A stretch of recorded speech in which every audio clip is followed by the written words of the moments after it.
constituent service funds, if we were serious about what their intention is, then you focus on restructuring them. You could take constituent service funds and not put any cap on the money that comes into it at all, and just make sure that the money that goes out goes towards what it is supposed to do, which is help residents who are most in need.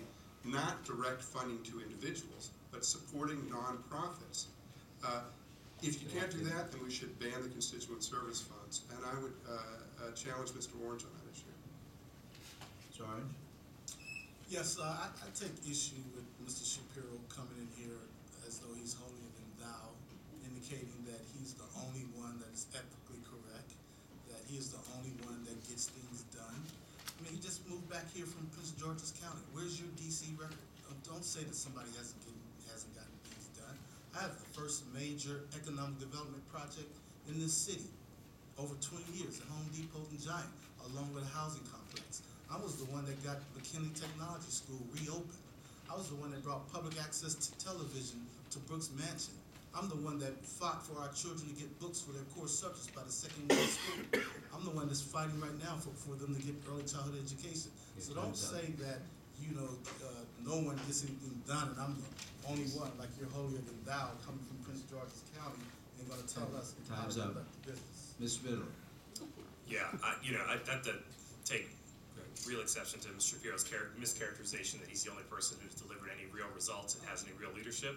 You know, I mean, I've clearly been a public servant and delivered numerous results to people for the last 19 years. And quite frankly, in the last several years in the District of Columbia, you know, I helped bring KIPP DC, the highest performing public charter school in the city, to the middle of Ward 7. You know, as a classroom teacher, I had the highest performing 8th grade students in the city. And, you know, my work with Jumpstart for Young Children tripled the number of 3- and 4-year-olds being served by our award-winning program. It's clear that I've got a record of results serving people in this city. Okay, I'm going to try one more question, again, 30 seconds. The same one I asked earlier, somewhere here. What question was not asked tonight? Should have been.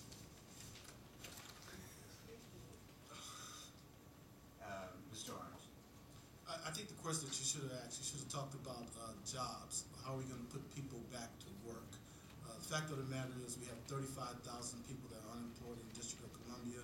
East of the River, Ward 8 has in excess of 30% unemployed, Ward 7, 20%, Ward 5, about 15%. You know, this government indicates that it's going to create 55,000 jobs over the next decade. The 6 priority projects in this city right now will create 16,000 temporary jobs, 19,000 permanent jobs. Yet there is not a mechanism to connect DC residents to those jobs, and our taxpayer dollars are on these major projects that are taking place here in the city. And we need to make sure there's a connection. Mr. Shapiro?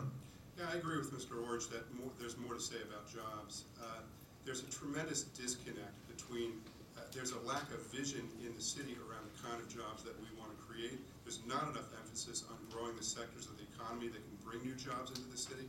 It's not enough to focus on first source hiring for construction jobs. It's not a big enough source of jobs.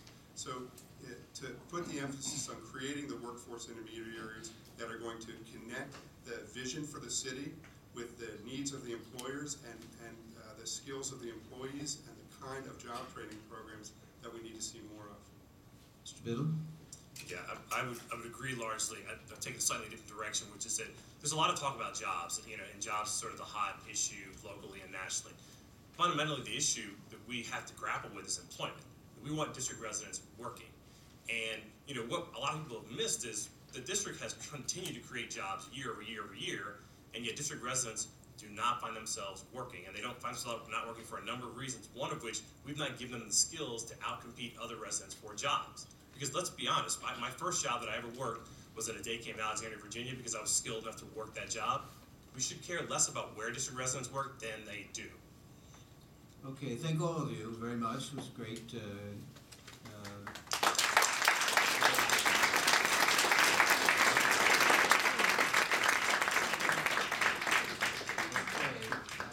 Now for the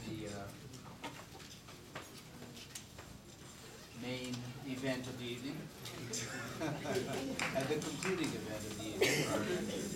Ward 7. Okay, you can't say that until you leave the room. Yeah, hurt everybody's feelings. Okay. we're gonna start by asking each of you to make a 1-minute opening statement. And if you weren't here earlier, I have to apologize.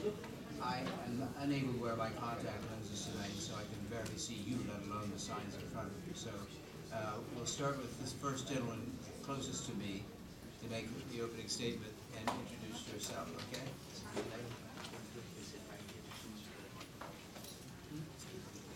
We have Dr. Bennett.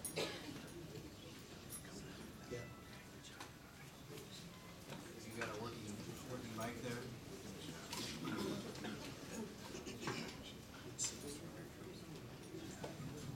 Testing, testing. Loud and clear. Sounds good. Sorry, Testing, testing. good.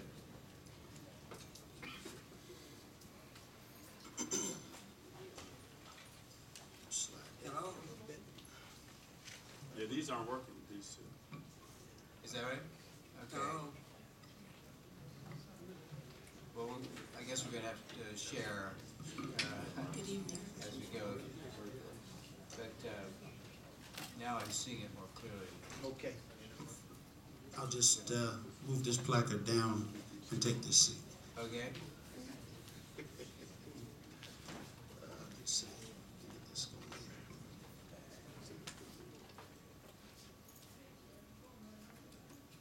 Okay. Very good. Good. Are you ready to begin, everybody? You ready for me Yes, to begin? please go Okay, ahead. very good. Well, good evening. Thank you so much for the opportunity to share with you this evening. I am here and asking the residents of Ward 7 to elect me as their council member because I believe that togetherness is the key and that together we can create a vibrant new Ward 7. I bring a corporate experience to this position and to this opportunity of working in Fortune 100 companies and also having served in previous administration, cabinet of our mayor, and I believe that I'll bring business acumen and much that needs to be done to fully engage and make a difference in our ward. I won't be a bystander. I'll be one who's fully engaged in the workings of our council, and I just believe that our incumbent is unfortunately not such a person, and that the record calls for new leadership in Ward 7, and I believe I'm uniquely qualified to be able to provide great new leadership. Thanks very much. Mr. Brown. Good evening. I'd like to thank DC4 Democracy for this great event. I also like to thank you, Mr. Clark, for your leadership and all the direction you've offered to this great organization. But my name is Tom Brown, and I'm seeking the Democratic nomination for Ward 7 candidate for City Council. I believe we need leadership that's ethical, transparent, accountable, and community engaging. I think if you look into our DNA, you'll find all the work I've dedicated myself to has been community development, education development, youth development, and workforce development. All I'm simply asking the voters in Ward 7 is to check out the kind of dedication and commitment that Tom Brown has lent his life to over the past 15 years. I'm the only candidate that I think demonstrates the capacity to bring vision, ethics, and real leadership into Ward 7 like we haven't had for the past 5 years. Look forward to your support, and I look forward to answering more questions. Thank you. I'm going to guess that you're Mr. Chavis. Yes, sir. Yeah. I'm not quite blind, but I think there's 2 women who are after you. Thank you, Mr. Clark, and good evening, DC4 Democracy. First, I want to thank the entire group for the work that you do as the district's largest progressive group of activists that are dedicated to positive governmental change and also making sure that DC is recognized in the government legislature. I am fully committed to this mission. I was born and raised in DC, born and raised in Ward 7, and I have the most progressive agenda in this race.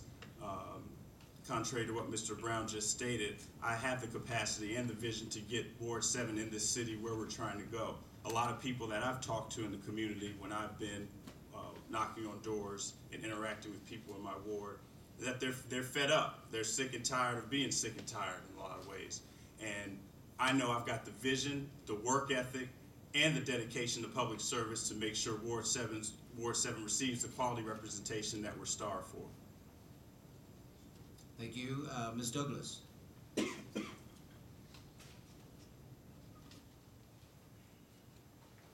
Good evening. My name is Dorothy Douglas. First, I'm giving glory to God for allowing me to be here. And I just wanted to say, and also to you, Mr. Clark, and the board members, for giving me the opportunity to speak before you. I'm a native Washingtonian. I'm a Ward 7 resident, and I'm on the State Board of Education for Ward 7 as we speak. The people of DC and even Ward 7 is asking for results and action, and also respect. And I'm already doing this, and I think this is what we need to continue to do. And I'm here to serve the community of Ward 7, which I have been for over 30 years as ANC, and as we speak now. The people want voice, they want actions, and they want commitment. Thank you. Ms. Johnson. Good evening. My name is Monica Johnson, and I would like it known that I'm not a carpetbagger. I have lived in Ward 7 and owned my home there for 11 years. I have a son who attends a DC public school, and due to that fact, I am very vested in making Ward 7 great. I've worked in education for 16 years. During my tenure in DC public schools for the last 11, I've had the opportunity to get to know the school system, the parents, and the needs of students. And during that time, I understand that service and planning is what we need. We definitely need, one of the things that needs to happen is that leaders need to begin to listen to the needs, concerns, and interests of the constituents of Ward 7. And that's what I plan to do.